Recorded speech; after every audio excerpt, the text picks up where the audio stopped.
everyone. How are y'all? Happy Tuesday. Hi, Kyrie. We are starting on time. It is exactly 6 o'clock. So cheers to me and cheers to y'all. All right, we're going to hop into it.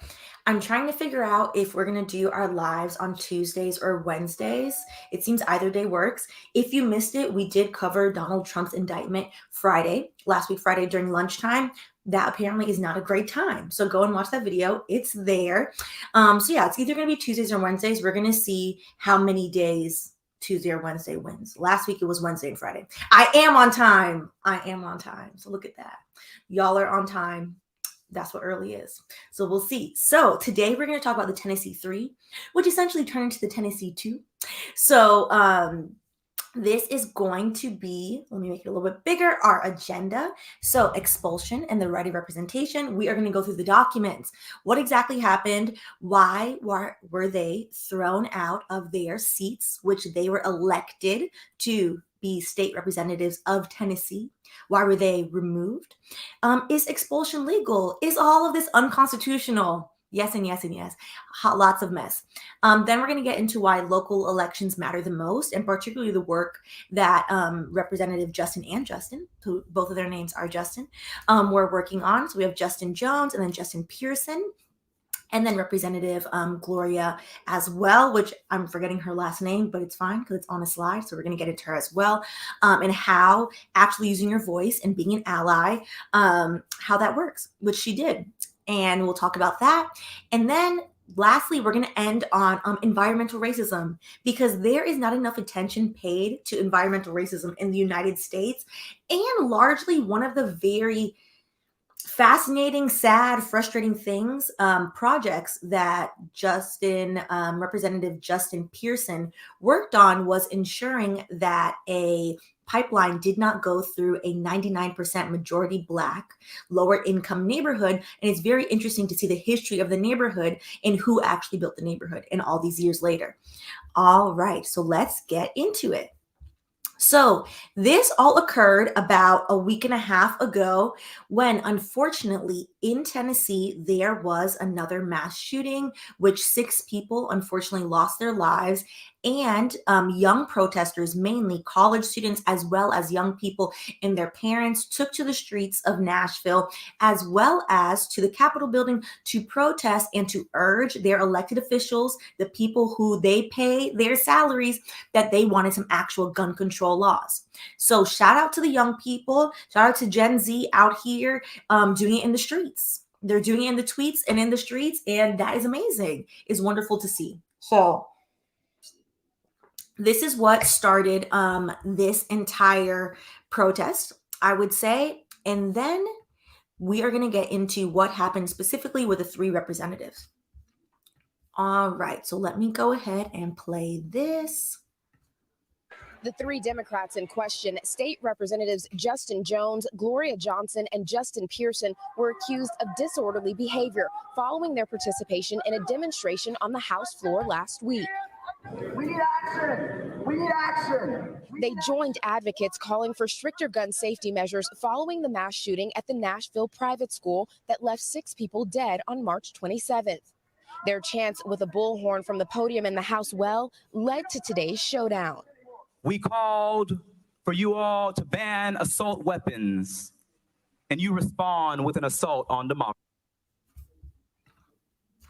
And instead, I don't think it played the whole thing, but instead of a ban on assault weapons, the Tennessee state representatives instituted a ban on democracy by then moving to remove the 3, the Tennessee 3. So we have Representative Gloria Johnson again, Representative Justin Jones, and Representative Justin Pearson from their officially state elected seats, which is wildly unconstitutional. And we're going to get into how wild that is. All right, so let's continue. All right, so the Speaker of the House, and this one thing to know about Tennessee has a supermajority in their House legislature that is run by mostly Republicans. It is about 70-something Republican state representatives to 24, now 23 Democrat representatives. So in terms of numbers, so the Speaker of the House, Cameron Sexton, responded by comparing the 3 lawmakers to rioters who breached the U.S. Capitol in 2021. The revisionist history in the rewriting of things that people can clearly see with their eyes. They use their constitutional right in the First Amendment, which gives you the freedom of speech as well as the right to protest. And also, it is their job to voice what their constituents want them to voice. Their constituents literally were out the door, outside of the door, saying, hey, we need you to say something. We need you to stand in solidarity with us. We're tired of going to school and being terrified. We're tired of sending our children to school and being terrified. And all you see is them going into their place of work, which this is literally their job, and stating that, which it should be noted that Bullhorn is not even that big. They're not smacking anybody. There are no guns involved. There's no profanity. There's nothing reckless going on besides them protesting on the House floor. He called their actions unacceptable and a violation of the House rules of decorum and procedure. I always find it funny when classless and tacky people call other people classless. Interesting. By April 3rd, he had revoked their ID access to the state capitol building. Let me remove me because y'all know I cannot see. And stripped 2 of the 3 lawmakers of their committee assignments. So they sat on various committees and he unilaterally just removed them from that, as well as by restricting their badge. Representative Gloria Johnson, she was unable to get some of her property that was sitting in the state capitol building, which is a form of theft. So I should just put that out there. Now, the same day that the expulsions, the Tennessee House passed a bill that would require schools to conduct annual drills, keep an entrance door locked at all times, and install a mobile panic alert system, aka not fixing the problem. All the things that the 3 representatives, as well as other Democrats in Tennessee, have been pushing for is actual gun control laws, actually instituting harsher requirements to allow people to have a gun, instituting the fact that nobody needs to have access to a semi-automatic or an automatic weapon. This is not the military. And also, that's a separate conversation to have on whether or not the military should be running around with that. Anyhow. And I think it should be noted back to his statement that he compared them to rioters from January 6th, that this is what actual rioters in January 6th look like, armed with semi-automatic weapons, with all types of riot gear, causing harm. A woman actually lost her life, as well as a few police officers, and full-on commotion occurred.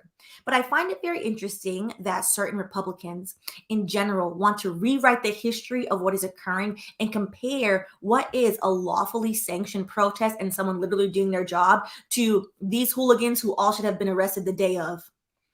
God bless Tennessee Republicans, according to Todd Starnes, who are standing up for the rule of law. The rule of law. The rule of law allows you to protest when you see fit. They refuse to be bullied by foul-mouthed insurrectionists. I think maybe he's talking about himself, his cousins, things of that nature. Maybe he's confused. They refuse to be intimidated by the professional racist agitators, patriots one and all. I find it very funny when people constantly are like, why is it about race? Why do we have to bring up race? If y'all would fix the racism in this place, we wouldn't have to bring it up every 5 seconds. The problem could go away. If reparations were had, if actual structural issues were fixed, if we address systemic inequality, things of that nature.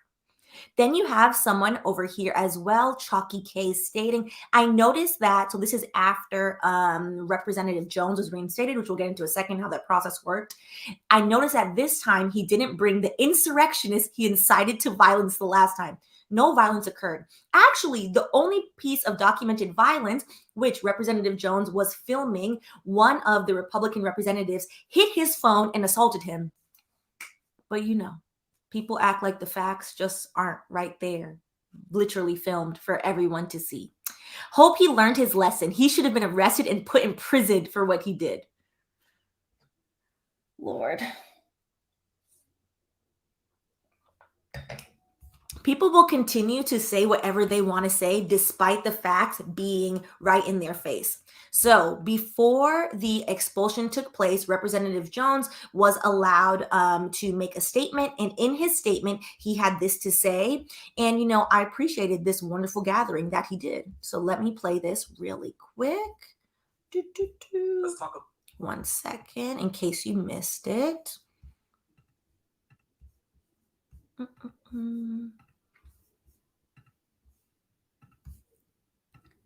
Okay. So he said, let's talk about, that's the part that I already played for a second. expulsion. For years, one of your colleagues who was an admitted child molester sat in this chamber. No expulsion. One member sits in this chamber who was found guilty of domestic violence. No expulsion. We had a former speaker sit in this chamber who is now under federal investigation. No expulsion. We have a member still under federal investigation. No expulsion. I love a nasty We had a member read. pee in another member's chair in this chamber.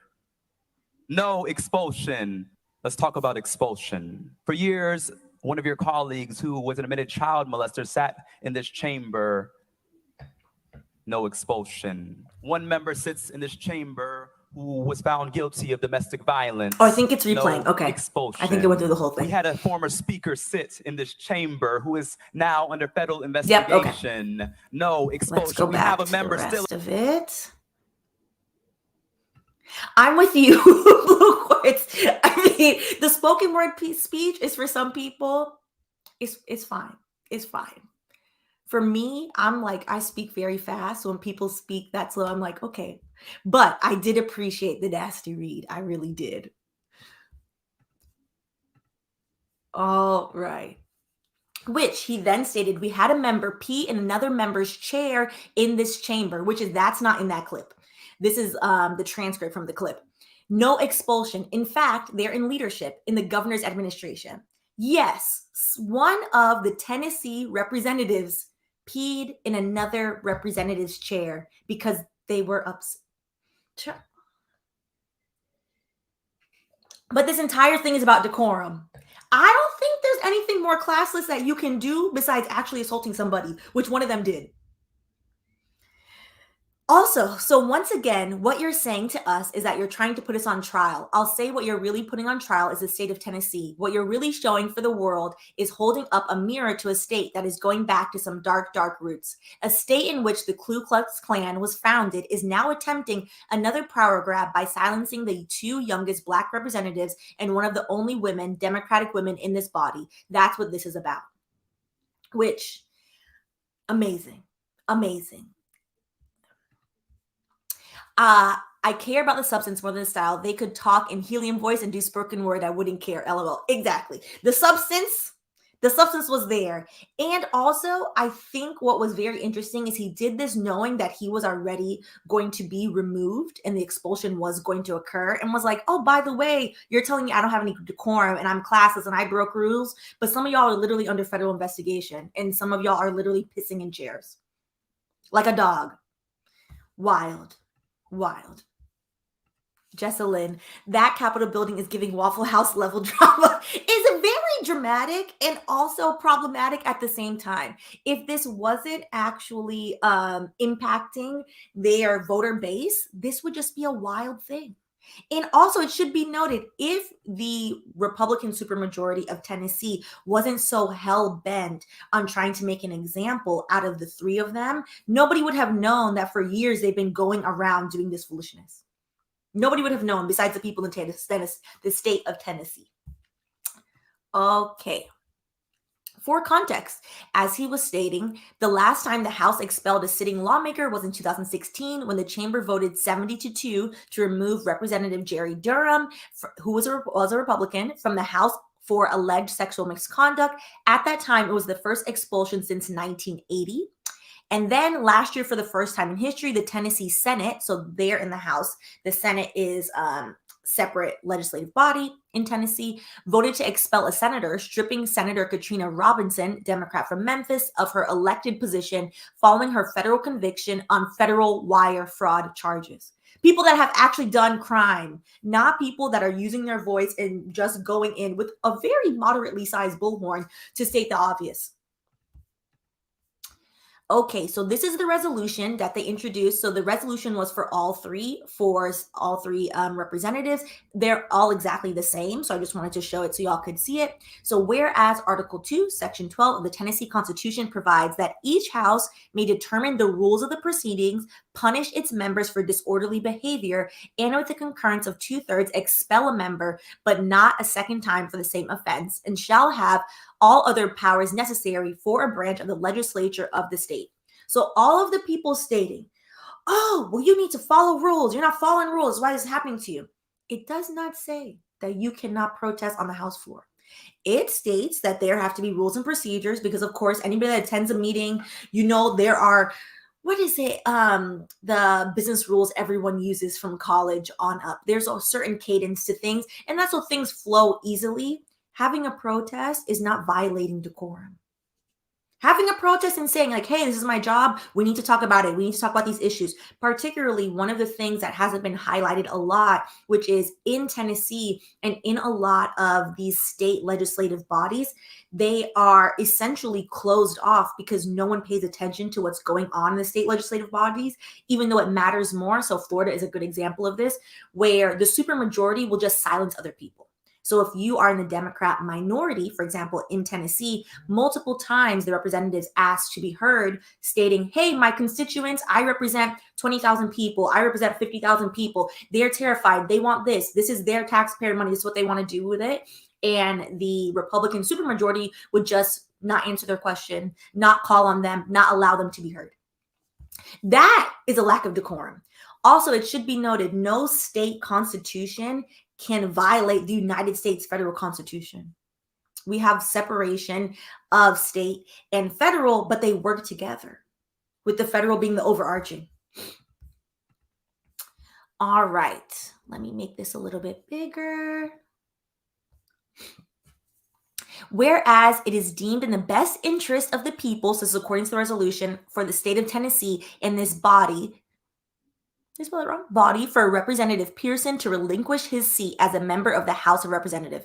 That is not in the best interest for the people. Essentially now they have to, regardless of whether or not either of them are reinstated, Representative Jones has already been reinstated, and we're going to go through the hurdles that Representative Pearson is going to have to go through to be reinstated. Gloria Johnson was never removed from her seat, which is why people are now calling out the fact that the three of them had the protest and only the two Black people faced any consequences for having the protest. None of them should have faced any consequences at all. But if they're facing consequences, the three of them did the same thing. The three of them did the same thing, which was advocate for their constituents. And citing this language that it would be better for their constituents and it's in their constituents' best interest to not have the person their constituents voted for is nonsense. All right. And this is just where it is in the Tennessee Constitution, which we already went through that. And this is the First Amendment. The First Amendment provides Congress makes no laws or establish of religion or prohibiting its free exercise. It protects freedom of speech, the press, assembly, the important one, and the right to petition the government for a redress of grievances, which is literally what they were doing. So I would assume that after all of this occurs, that they will likely sue the state of Tennessee, and they should.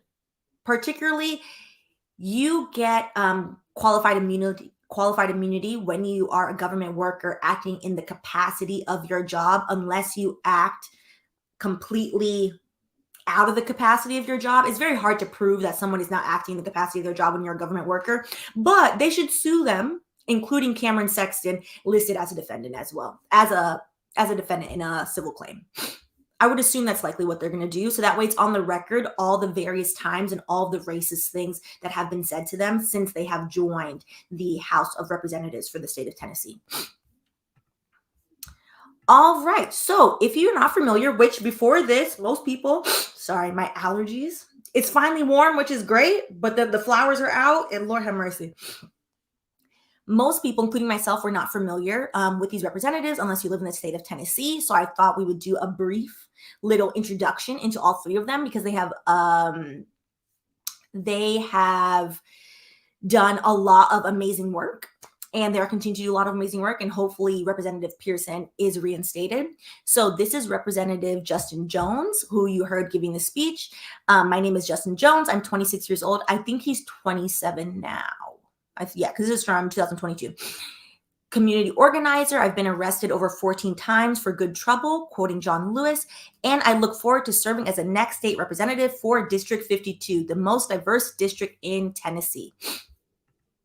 All right. And this is one of the protests that he led, which this was a long protest for 61 days to remove a Confederate bust and someone who was a literal grand wizard in the KKK from one of the state buildings, which he got that removed.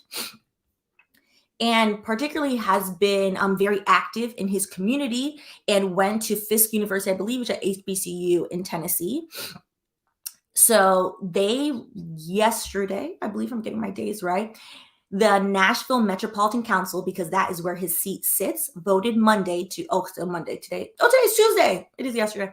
To return Justin Jones to the state legislature after he was removed last week. So the 36 council members at Monday's meeting unanimously reported reinstating Jones. The council had suspended its rules to allow an immediate vote instead of holding a month-long nomination period.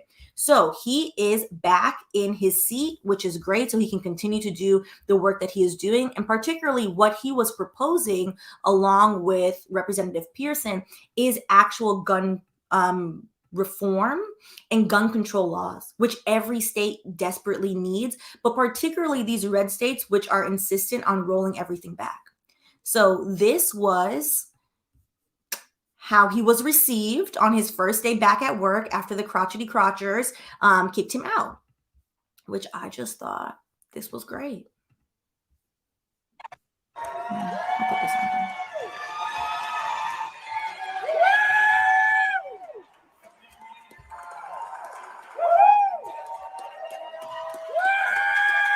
Child, they look so pressed.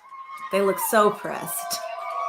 And that is Representative Gloria Johnson, because again, she was not thrown out there with him as well.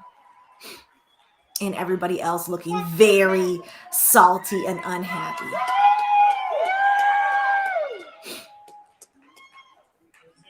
All right.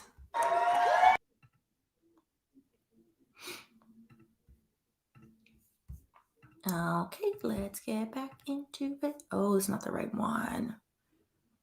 Okay, that's fine. I think that's most of them anyway. Okay, so essentially how it works, the procedure element. What has been interesting with this is now on a national level, I think we are all much more aware of how local laws run their own way. They're different. They're very state to state. States are essentially like little fiefdoms, depending on which state you live in. Florida is running a fascist fiefdom. That is what DeSantis is doing. Depending on where you live and what municipality you live in, it is wildly different.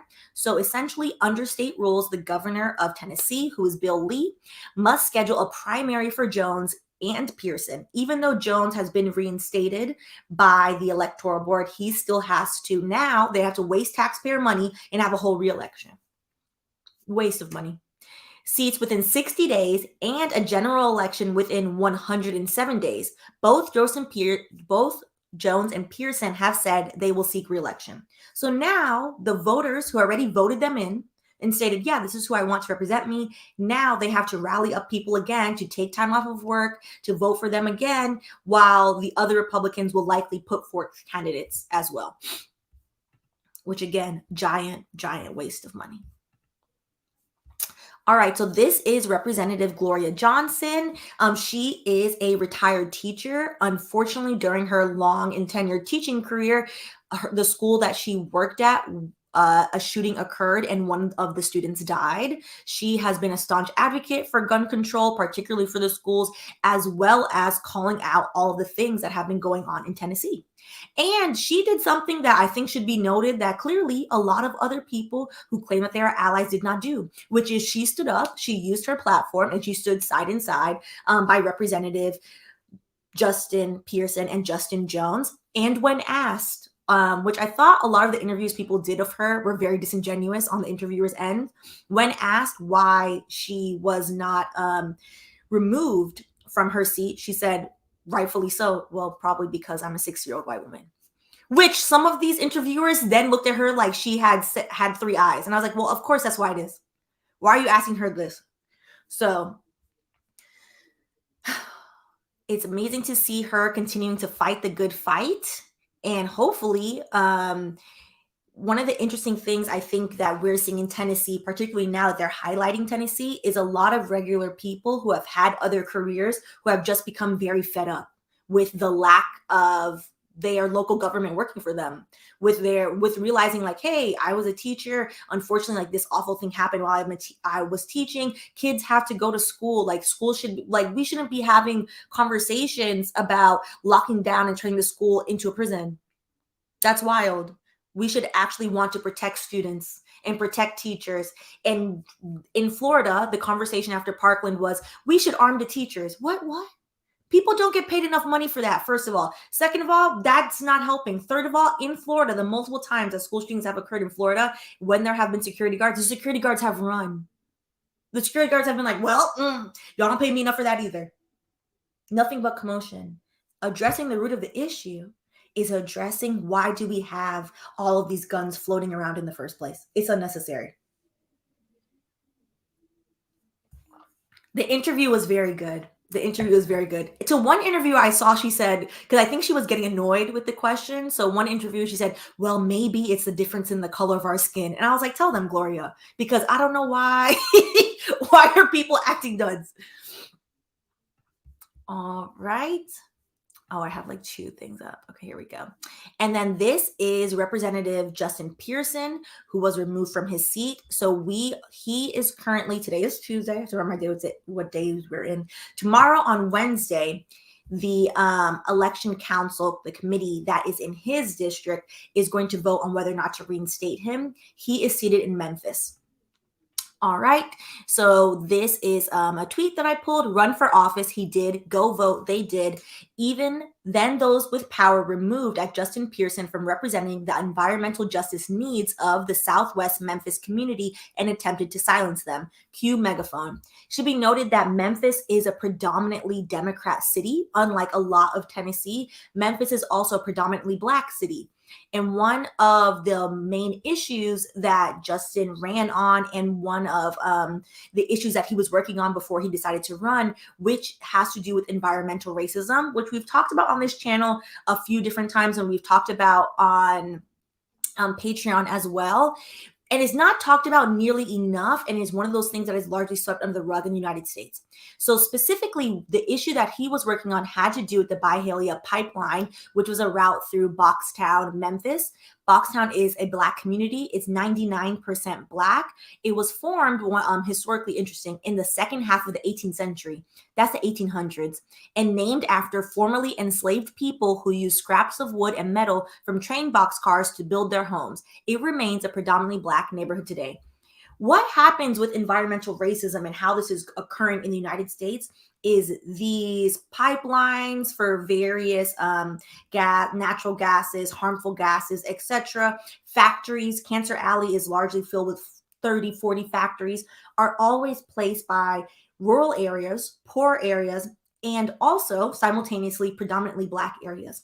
Historically predominantly Black areas where there is also simultaneously a lot of history. So not only are you causing the current residents to have higher rates of various cancers, essentially killing them off slowly, killing off the history of the place, which is that people built this town after they finally were free from slavery.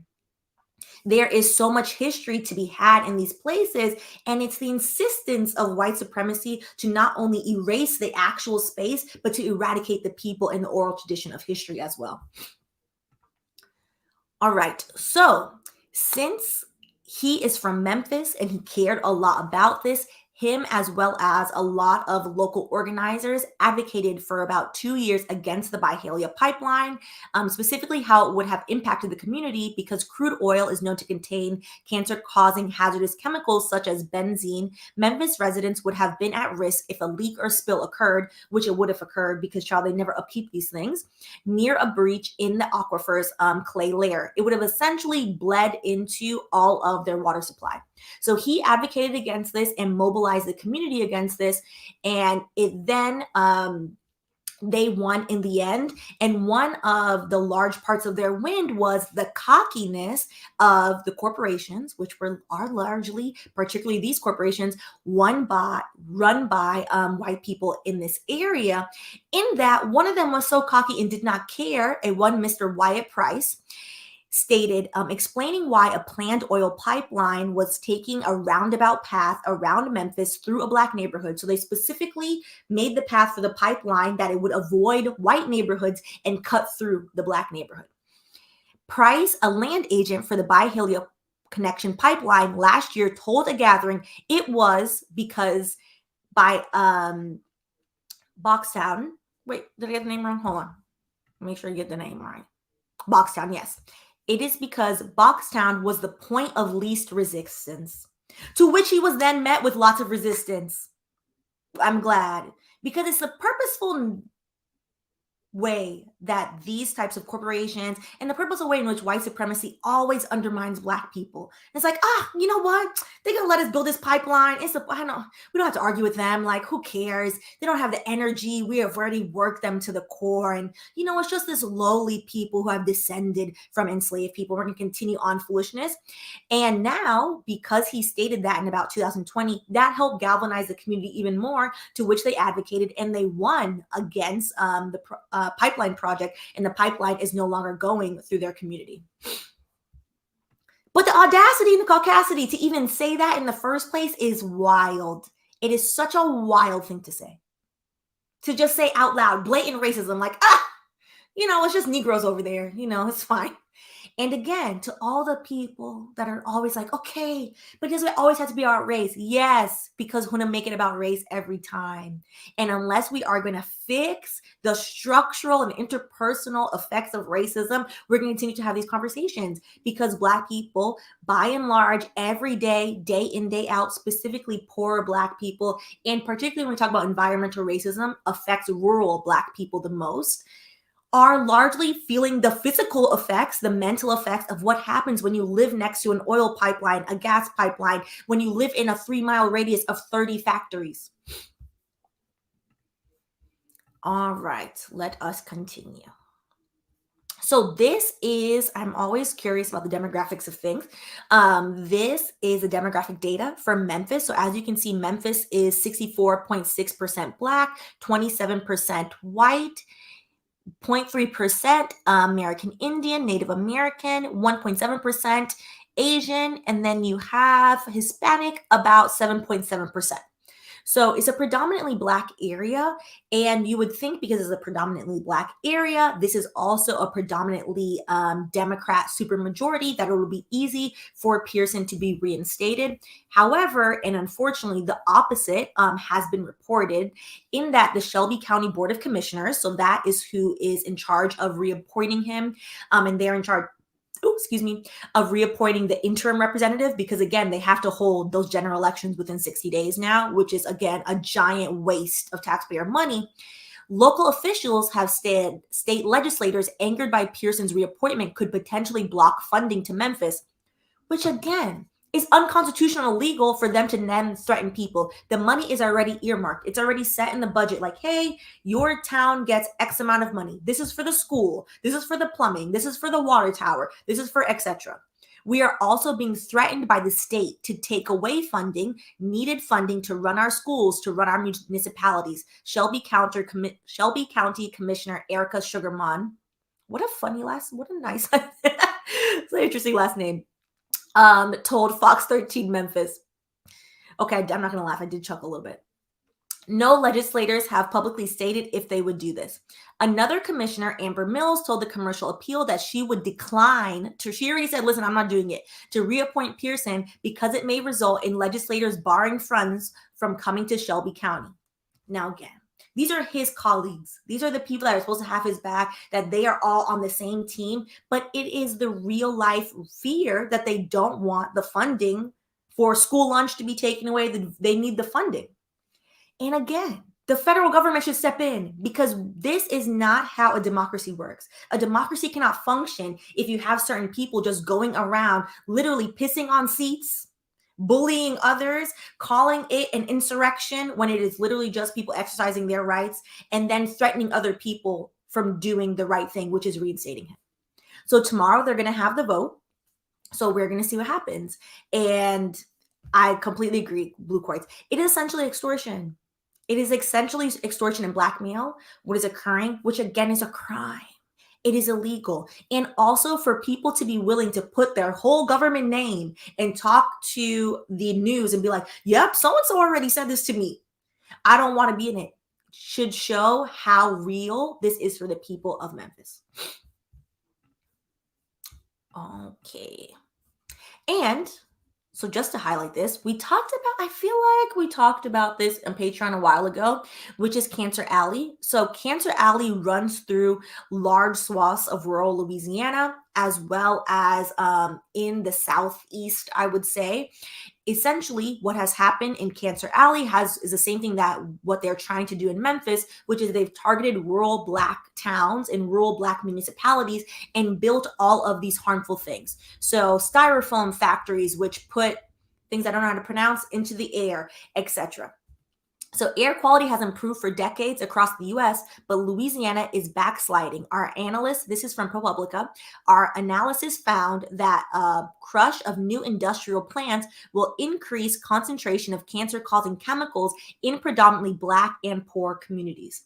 The blacker you are and the poorer you are, the more likely you are to live in the radius of not one, not two, but 30 factories, which is causing people to have cancer, to die at younger ages. And again, Cancer Alley is also eradicating history as well, in that the Whitney Plantation Museum, which the Whitney Museum is one of the only plantations that has been turned into a full living and breathing museum. And essentially, they are trying now to cut off parts of the Whitney Plantation. The Whitney Plantation is also the home to many enslaved people have been laid to rest on the Whitney Plantation. It is a historical site. They want to cut into the cemetery and build more cancerous things. Because who cares about Black people? And this is what is continuing to go on as we have these conversations, and particularly we cannot shed a light on that enough times, to be honest. And similarly, in a related vein, in Jackson, Mississippi, the water is still bad, and the water is bad because they have defunded the city of Jackson, Mississippi. And largely, Jackson, Mississippi, you have the local mayor as well as the local boards in Jackson, Mississippi now being pushed around by the state governor, who is a known racist. So this is where we're at. Kendra. There's a good episode of Into America on this. I think it's called Sacrifice Towns. I will look that up. Hey, Marcus. Thank you. I will look that up. Which essentially, these are not by accident. They're not just saying, oh, willy-nilly. As you can see with Memphis, what did the representative from the corporation say? He said, oh, the path of least resistance is through the poor Black area. So that's where I want to put my pipeline. And it's not the path of least resistance. I think largely the more we start to put national recognition on what's happening in smaller cities and in local municipalities, the more that people can see, like, hey, the same thing that's happening in Memphis is also happening in Jackson, Mississippi. It's also happening in Miami. Miami is going to flood, and no one is doing anything about it. Miami is going to flood. The rapid gentrification of Miami is wild. They have literally started to just remove people from public housing into 20 miles away, 30 miles away, just as they please. Okay. So let us go into the comments. We got through this fast.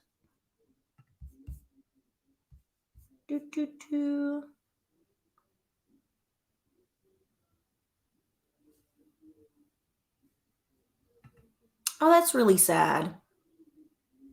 People need to realize that there are Black trans people, so that you also should support all of it. Right. It's sad how we divide amongst each other. These racists cling to myths about the First and Second Amendment and love to act stupid. Sometimes I wonder if they're acting, but yeah.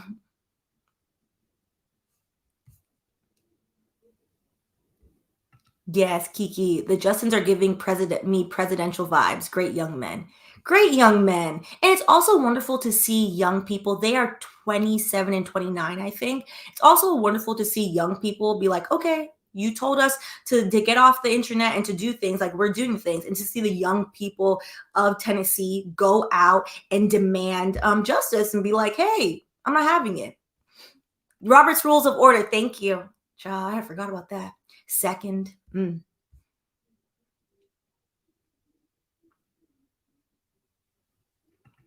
didn't even know that the speaker did that. She continues to let herself be used for foolishness and cause harm and do nonsense. That's what I want to know, T. Bush. Who peed in the chair? I need to know which state representative peed in the chair. That's what I want to know. He just said the T so calmly and then went about his business. He was like, wait, sir, we need a name. We need a name.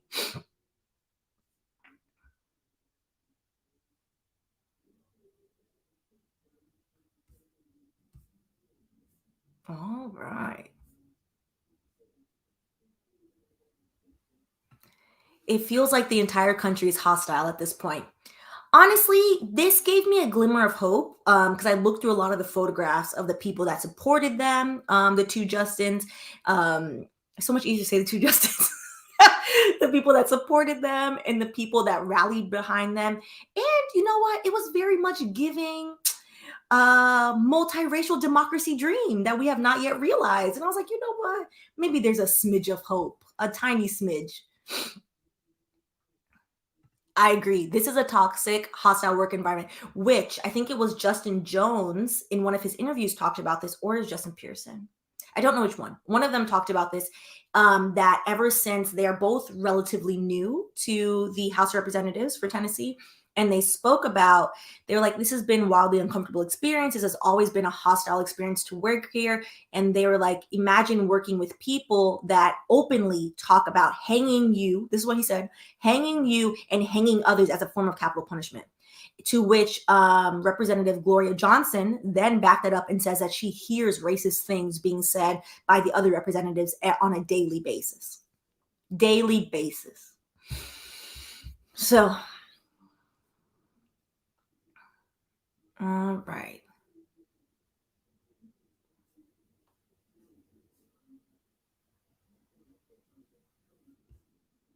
Yep, she did. She did. Shout out to Gloria. I mean, I think that's the interesting thing. If they sue the state, what will they win?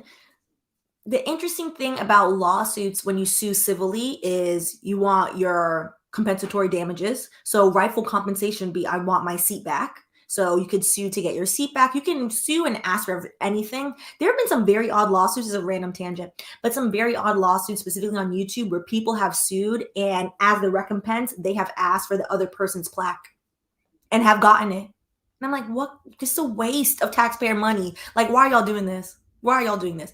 So, but from a realistic standpoint, it probably would settle. I think in what I've always wanted to see in these types of situations where we see like a huge constitutional wrong happen, a huge act of racism and aggression happen on a national scale, for people to sue and to follow through with the lawsuit and let it go to trial. Because I think that is a win in the full airing out during discovery. We'll find out who peed on the seat. We'll find out everything, who is saying, oh, we're hanging people, etc., who is doing all these things, because that is the only way everything comes to light. And the other half of that is lawsuits are very expensive, but they're also very tiring on the persons suing. So I understand why people settle. All right. Ciao. Having trash pickup issues in Jackson, Mississippi. I'm praying for y'all. I am praying for y'all. Listen, it's a good band. It's a great band.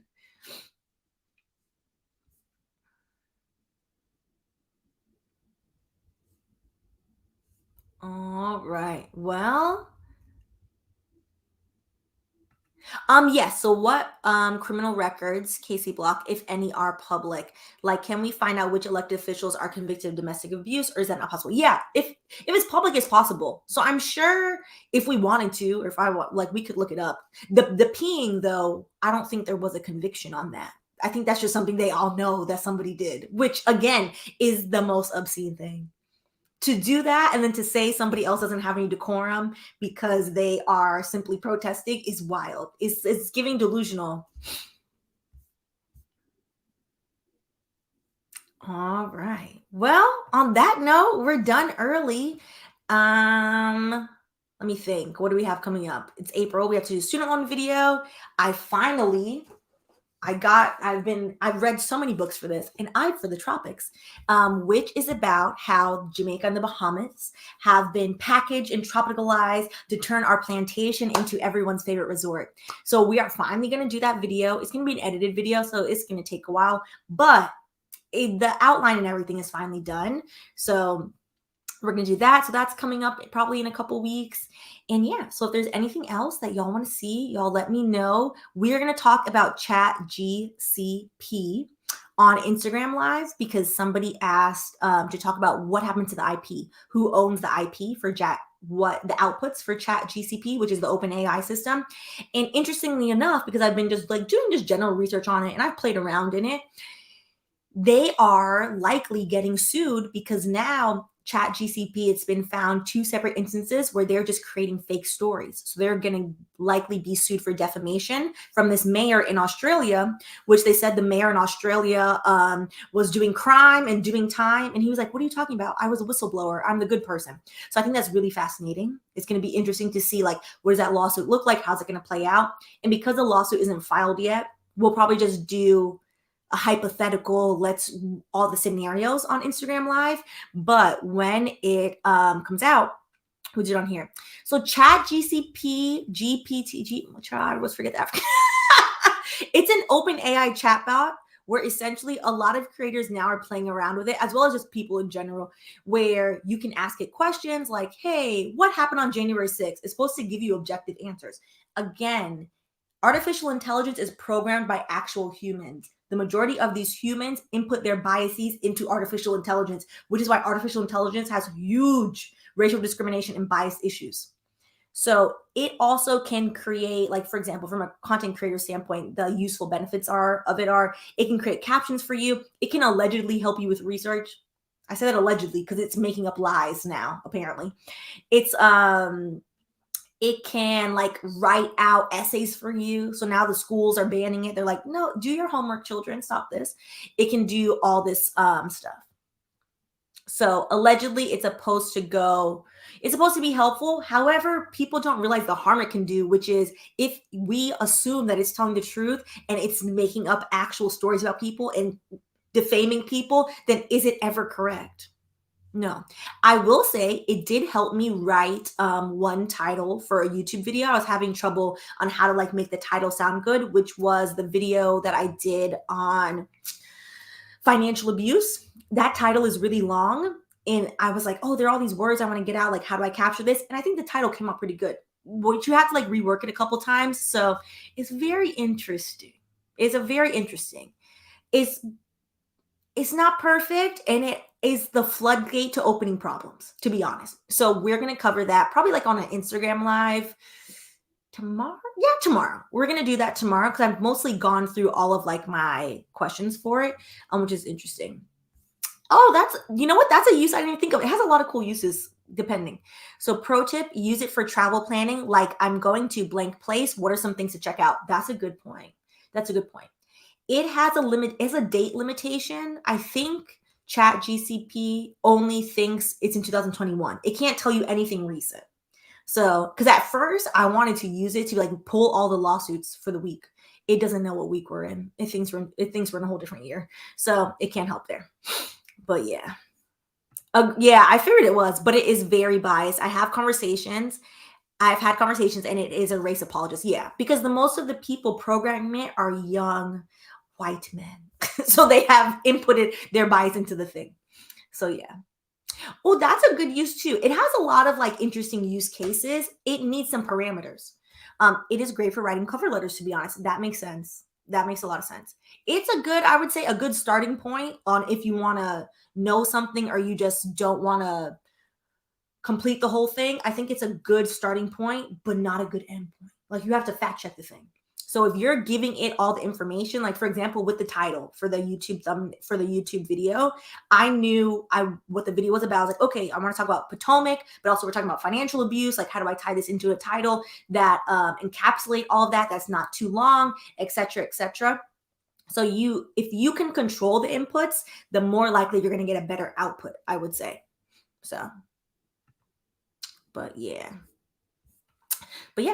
Well, on that note, I appreciate y'all. I hope y'all have a good week. So we're going to do, if you miss Instagram Live, no worries. They always get uploaded for all of the tiers. So the $2 tier and everything on Patreon.